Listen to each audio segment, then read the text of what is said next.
Hello class 11 students, आइए आज हम स्टार्ट करते हैं बेसिक अकाउंटिंग टर्म से, जिनकी नॉलेज होना प्रैक्टिकल पॉइंट ऑफ व्यू से बहुत इंपॉर्टेंट है। Let us begin with the term capital.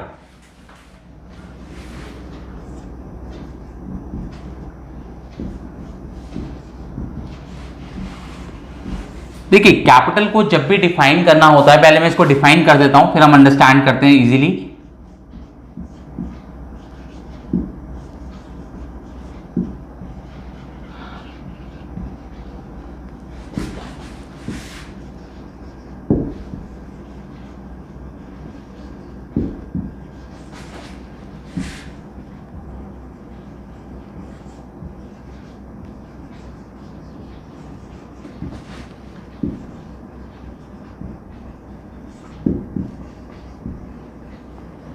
हमने लिखा it is the amount in terms of money और assets having money value invested in the business by its owner.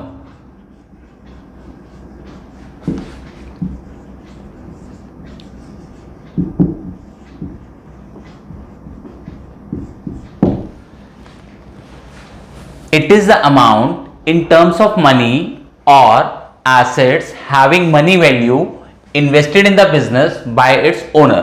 आइए देखिए, एक example से अंडरस्टैंड करते हैं कि ए एक ओनर है and he is going to start a business. तो जब कोई भी अगर बिजनेस स्टार्ट करने लगेगा तो वो क्या करेगा? वो अपने रिसोर्सेज को बिजनेस में इन्वेस्ट करेगा। अब सपोज कीजिए ए के पास 10 लाख रुपीस हैं, तो उसने क्या किया? उसने रुपीस 10 लाख को क्या किया? उसने बिजनेस में इन्वेस्ट कर दिया। तो इस एग्जांपल में हमारे लिए 10 लाख क्या होगी? कैपिटल। तो हम विल राइट हियर कैपिटल। एक और एग्जांपल की बात करते हैं, एक दूसरे बिजनेसमैन की, जिसके रिसोर्सेज थे, resources of a businessman in the form of cash in hand, cash at bank, machinery, furniture and building. ये सभी चीजें उसके पास थी, जिनकी हम मनी वैल्यू भी साथ साथ लिख देते हैं। सपोज उसके पास कैश इन हैंड जो अवेलेबल था that was 1 lakh rupees, bank balance था उसके पास 2 लाख रुपीस, और मशीनरी थी उसके पास 3 लाख रुपीस की, एंड फर्नीचर और बिल्डिंग दोनों उसके पास 2 लाख रुपीस की थी। तो जिसका हमने सम किया, उसके रिसोर्सेज का हमने सम किया 2 to 4 3 7 to 9 10 लाख। इस तरीके से उसके रिसोर्सेज का टोटल हो गया। और उसके रिसोर्सेज किस फॉर्म में है? In the form of cash in hand है, कैश एट बैंक है, बिल्डिंग है, मशीनरी है, फर्नीचर है। तो इन सबका जो टोटल होगा बच्चे, उसको हम क्या बोलेंगे? उस टोटल को हम बोलेंगे कैपिटल। उस टोटल को हम विल राइट कैपिटल। तो हम इसको यहां देखते हैं, इट इज द अमाउंट, वो जो अमाउंट है इन टर्म्स ऑफ मनी। मनी जैसे आप देख रहे हैं कि अगर एक बिजनेसमैन ने 10 लाख रुपीस बिजनेस में इन्वेस्ट कर दिए, तो 10 लाख क्या है? उसकी कैपिटल है। और एसेट्स, एक न्यू टर्म यहां पे यूज हो गई, एसेट्स। तो हम इन सभी को यहां हम ध्यान से देखेंगे, इन सभी को हम क्या बोलते हैं? इन सभी को हम रिकॉग्नाइज करेंगे एसेट्स। एसेट्स भी अपने आप में एक बेसिक अकाउंटिंग टर्म है, इसको हम अभी बाद में करेंगे, लेकिन फिलहाल के लिए हम इतना समझेंगे कि anything from which we get benefit in future.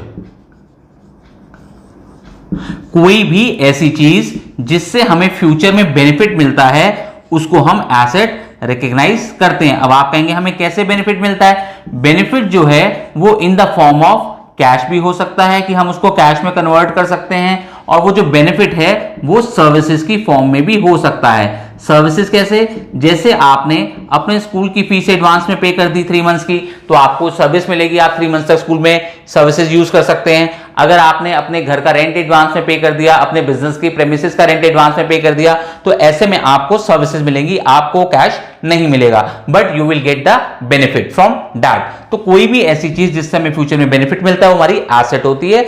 आप देखें कि अगर कोई बिजनेसमैन अपने रिसोर्सेज को। तो अगर एक बिजनेसमैन के जो रिसोर्सेज हैं वो सब उसके फ्यूचर बेनिफिट के लिए होते हैं, तो ये सारे रिसोर्सेज को उसने किस में इन्वेस्ट कर दिया? बिजनेस में इन्वेस्ट कर दिया। तो इस तरीके से अब ये सारे रिसोर्सेज बिजनेस के पास चले गए।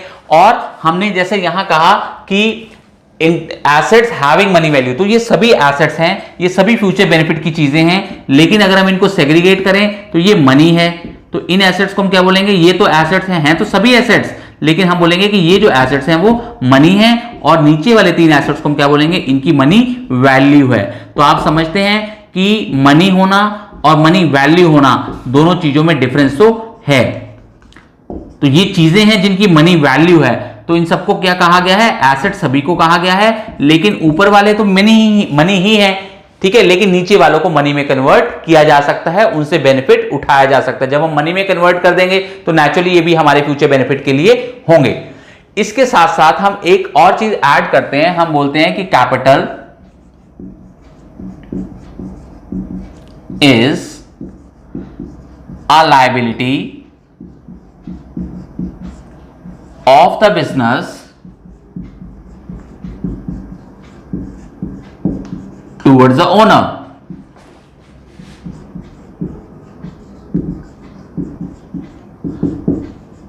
देखिए बच्चे, यहां पर एक और टर्म यूज हो रही है, accounting term, that is called liability. अगर हम लेमन लैंग्वेज में देखें तो इसका मीनिंग होता है रिस्पॉन्सिबिलिटी टू पे, रिस्पॉन्सिबिलिटी टू पे। तो हम जैसा कि हमने कहा कि कैपिटल इज, हम बोले या बोले, क्योंकि हमारे एग्जाम्पल में कैपिटल हम 10 लाख रुपीज लेके चल रहे हैं, हम बोले 10 लाख रुपीज इज, या फिर बोले कि जो अमाउंट हमने बिजनेस में इन्वेस्ट किया है दैट अमाउंट इज। तो जो अमाउंट ओनर ने बिजनेस में इन्वेस्ट किया है वो बिजनेस की रिस्पॉन्सिबिलिटी है, बिजनेस की लायबिलिटी है उसके ओनर के टूवर्ड्स, कि वो मनी उसने उसको वापस करनी है। अब आप पूछेंगे कि ये मनी बिजनेस ने उसके ओनर को वापस क्यों करनी है? आपके माइंड में एक क्वेश्चन आएगा। तो इसका आंसर ये है कि हम यहां पर हमारी अकाउंटिंग एज्यूम करके चलती है कि बिजनेस और बिजनेसमैन दोनों सेपरेट एंटिटी हैं। क्या कहा मैंने? बिजनेस और बिजनेसमैन दोनों सेपरेट एंटिटी हैं। अगर इसको ऐसा समझते हैं कि जैसे आप यहां पर हैं ए, एज अ ओनर आप यहां पर हैं और आपके पास 10 लाख रुपीज इन्वेस्ट करने के लिए हैं, तो आप क्या करते हैं? अगर सपोज आप उस 10 लाख को बैंक में इन्वेस्ट कर देते हैं तो आप क्या बोलेंगे? आप बोलेंगे कि मुझे बैंक से लेने हैं, और बैंक वाले इसको नोट करेंगे कि उन्होंने आपके पैसे देने हैं। इसी तरीके से क्यों ये लेने और देने वाली बात क्यों आ रही है? क्योंकि आप और बैंक सेपरेट हैं, एक नहीं है। अगर ये आपने अपने फ्रेंड को लेंड कर दिए, मींस आपके फ्रेंड ने आपसे बोरो किए, आपने अपने फ्रेंड को 10 लाख रुपीस लेंड कर दिए, तो आप क्या बोलेंगे कि आपने अपने फ्रेंड से लेने हैं and your friend will say कि उसने वो पैसा आपको देना है। ये बात लेने और देने वाली बात इसलिए आ रही है क्योंकि आप और आपका फ्रेंड भी सेपरेट हैं, दोनों की आइडेंटिटी अलग अलग है। एंटिटी बोले आइडेंटिटी बोले एक ही बात है।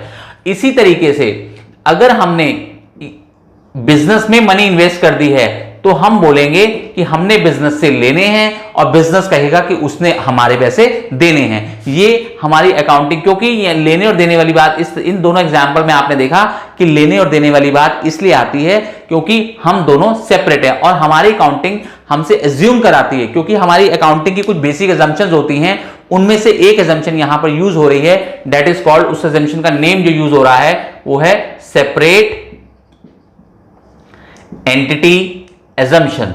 उस एजम्पशन का नाम होता है सेपरेट एंटिटी एजम्पशन, जिसको आप चैप्टर नंबर 3 में पढ़ेंगे। तो इस एजम्पशन के हिसाब से हम एज्यूम करते हैं कि बिजनेस और businessman both are separate entities. जब आपने ये एज्यूम कर लिया कि बिजनेस और बिजनेसमैन दोनों अलग अलग हैं, तो नेचुरली अगर हम बिजनेस को देंगे तो इट मींस हमने वो मनी उससे लेनी है और बिजनेस ने वो मनी हमें वापस करनी है। इस तरीके से हम कह सकते हैं कि capital is a liability of the business towards the owner. I hope it is clear to all. Now start with the next term.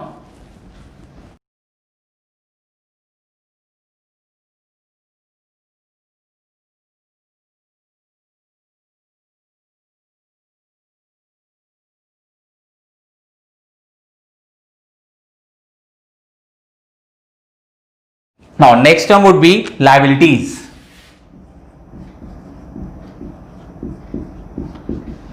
Liabilities किसकी? Liabilities of the business. एक बात हम एक अच्छे से अंडरस्टैंड कर लें कि हम जो भी रीड कर रहे हैं, रीडिंग कर रहे हैं, नोटिंग कर रहे हैं, एनालिसिस कर रहे हैं, अकाउंटिंग कर रहे हैं, बुक्स मेंटेन कर रहे हैं, it all should be from the business point of view. It all should be from the business point of view. अगर हम एसेट्स की बात करते हैं तो एसेट्स ऑफ द बिजनेस, अगर हम लायबिलिटीज की बात करते हैं तो लायबिलिटी ऑफ द बिजनेस, अगर हम कैपिटल की बात करते हैं तो capital is a capital of the business. तो यहां हम देखते हैं कि एक इसको हम इस तरीके से समझते हैं कि लायबिलिटीज दो टाइप्स की होती हैं, एक होती है इंटरनल लायबिलिटी और एक होती है एक्सटर्नल लायबिलिटी। ध्यान दें, ये भी लायबिलिटी है क्योंकि लायबिलिटी को ही हमने दो पार्ट्स में डिवाइड किया है, और ये भी लायबिलिटी है, एक्सटर्नल लायबिलिटी। दोनों में डिफरेंस क्या है? मींस ये भी वो मनीज हैं जो बिजनेस ने देनी है और ये भी वो मनीज हैं जो बिजनेस ने देनी है, बट डिफरेंस ये आता है, ये इसको हम बोलते हैं liability of the business towards the owner. Means ये वो मनीज हैं जो बिजनेस ने ओनर को देनी है, और इसको हम बोलते हैं liabilities of the business towards the outsiders. Means ये वो मनीज हैं जो बिजनेस ने आउटसाइडर्स को पे करनी है। आउटसाइडर्स किसको कहा हमने? Other than owners. जो भी लोग हैं ओनर के अलावा, उसको हम आउटसाइडर की कैटेगरी में डालते हैं, राइट? तो अगर हम बोलते हैं, सपोज इफ वी से कि capital is 10 lakh, suppose we say capital is 10 lakh, क्योंकि हम इस वाली जो लायबिलिटी है, हमारी इंटरनल लायबिलिटी है, इसको हम डिनोट करते हैं, डिनोटेड बाय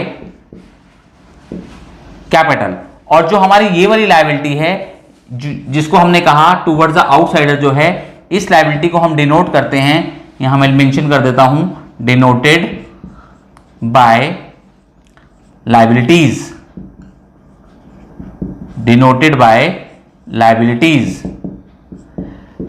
तो इफ वी से कि लायबिलिटीज आर 25 लाख, तो इस एग्जांपल में क्या मीनिंग रहेगा कि अगर इफ वी से कि कैपिटल 10 लाख है, इट मींस बिजनेस ने ओनर के 10 लाख रुपीस देने हैं। एंड इफ वी से कि liabilities are 25 lakh, it means business ने आउटसाइडर्स के 25 लाख रुपीस देने हैं। अब एक क्वेश्चन आएगा आपके माइंड में कि जैसा हमने कहा कि बिजनेस ने ओनर के मनी देनी है, तो आप एक बार बताएं कि बिजनेस ने ओनर के को मनी क्यों देनी होती है? रीजन बीइंग क्योंकि ओनर ने बिजनेस में इन्वेस्ट की होती है। सेकंड थिंग कि बिजनेस और ओनर दोनों को हम सेपरेट ट्रीट करते हैं। इन द सेम मैनर आपके माइंड में यह भी क्वेश्चन आएगा कि बिजनेस ने आउटसाइडर्स को मनी क्यों देनी होती है। उसके लिए मैं आपको 3 एग्जांपल से समझाता हूं। फर्स्ट एग्जांपल ये होता है कि अगर हमने मींस हमारे बिजनेस ने, अगर हमारे बिजनेस ने किसी से गुड्स परचेज किए हैं, तो उसको हम लिखेंगे if we purchase goods from our suppliers. Suppliers कौन होते हैं? सप्लायर्स किसको कहा जाता है? Who supply goods to us, जो हमें सामान बेचते हैं या हमें सामान भेजते हैं। तो if we purchase goods from our suppliers on credit, means हमने अगर उनसे उधार में खरीदा है तो हमारे बिजनेस की रिस्पॉन्सिबिलिटी रहेगी उनके टूवर्ड्स। तो मुझे एक बात बताइए, क्या वो सप्लायर्स जो हैं हमारे ओनर हैं? नहीं। सप्लायर्स कौन सी कैटेगरी में आते हैं? आउटसाइडर्स की कैटेगरी में आते हैं। तो अगर हमने उनका मनी देना है, क्यों देना है? क्योंकि उनसे जो हमने सामान खरीदा है वो उधार में खरीदा है, that is without making payment, it means on credit. तो इस तरीके से हमारे बिजनेस की रिस्पॉन्सिबिलिटी अराइज होती है टूवर्ड्स अ आउटसाइडर। एक और एग्जांपल से समझते हैं। For example, if we take loan from any person और इंस्टीट्यूशन, अगर हम किसी से मनी बोरो करते हैं, हमने किसी भी इंस्टीट्यूशन से या पर्सन से मनी बोरो कर ली, तो क्या वो पर्सन इंस्टीट्यूशन ओनर की कैटेगरी में आता है? नहीं। तो इट मींस हमारे बिजनेस ने अगर उस इंस्टीट्यूशन को मनी देनी है या उस पर्सन को मनी देनी है, तो वो भी कौन सी कैटेगरी में आएगी? आउटसाइडर्स की कैटेगरी में आएगी, एक्सटर्नल लायबिलिटी रहेगी। एक और एग्जांपल लेते हैं कि जिसमें हम कहेंगे कि if we have received the services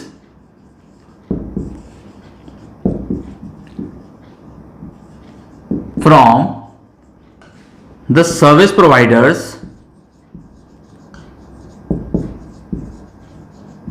and have not paid as yet. हमने क्या किया, हमने सर्विसेज प्रोवाइडर से, जैसे फॉर एग्जांपल अब हमारे सर्विसेज प्रोवाइडर्स कौन होते हैं, लाइक आप ये देखें कि अगर हमारे एम्प्लॉइज हमारे यहाँ वर्क करते हैं तो वो भी हमें अपनी सर्विसेज देते हैं, उनसे हम गुड्स तो बाय नहीं करते हैं। और अगर जैसे हमारे बिजनेस को क्या होता है कि कुछ लाइक ऐसा समझेंगे कि हमें कुछ इंजीनियर्स, डॉक्टर्स, आर्किटेक्ट, लॉयर्स भी अपॉइंट करने पड़ते हैं जिनकी हम सर्विसेज यूज करते हैं, तो ये लोग हमें गुड्स सेल नहीं करते हैं, ये लोग हमें अपनी सर्विसेज प्रोवाइड करते हैं। अगर हमने उनकी सर्विसेज ले ली हैं और उनको पेमेंट नहीं दी है तो ये भी हमारे बिजनेस की एक्सटर्नल लायबिलिटी रहेगी। क्योंकि एक्सटर्नल क्यों रहेगी, क्योंकि ये जो सर्विस प्रोवाइडर्स हैं ये आउटसाइडर्स की कैटेगरी में आते हैं, they are not treated as owners. Owner के अलावा जो भी है वो किस कैटेगरी में आएगा, आउटसाइडर्स की कैटेगरी में आएगा। तो इस तरीके से हमने देखा कि अगर हमें कहा जाए कि कैपिटल 10 लाख है तो इट मींस ये पैसा बिजनेस ने देना है ओनर को। अगर हम कहते हैं लायबिलिटीज 25 लाख है तो ये मनी बिजनेस ने देनी है आउटसाइडर्स को।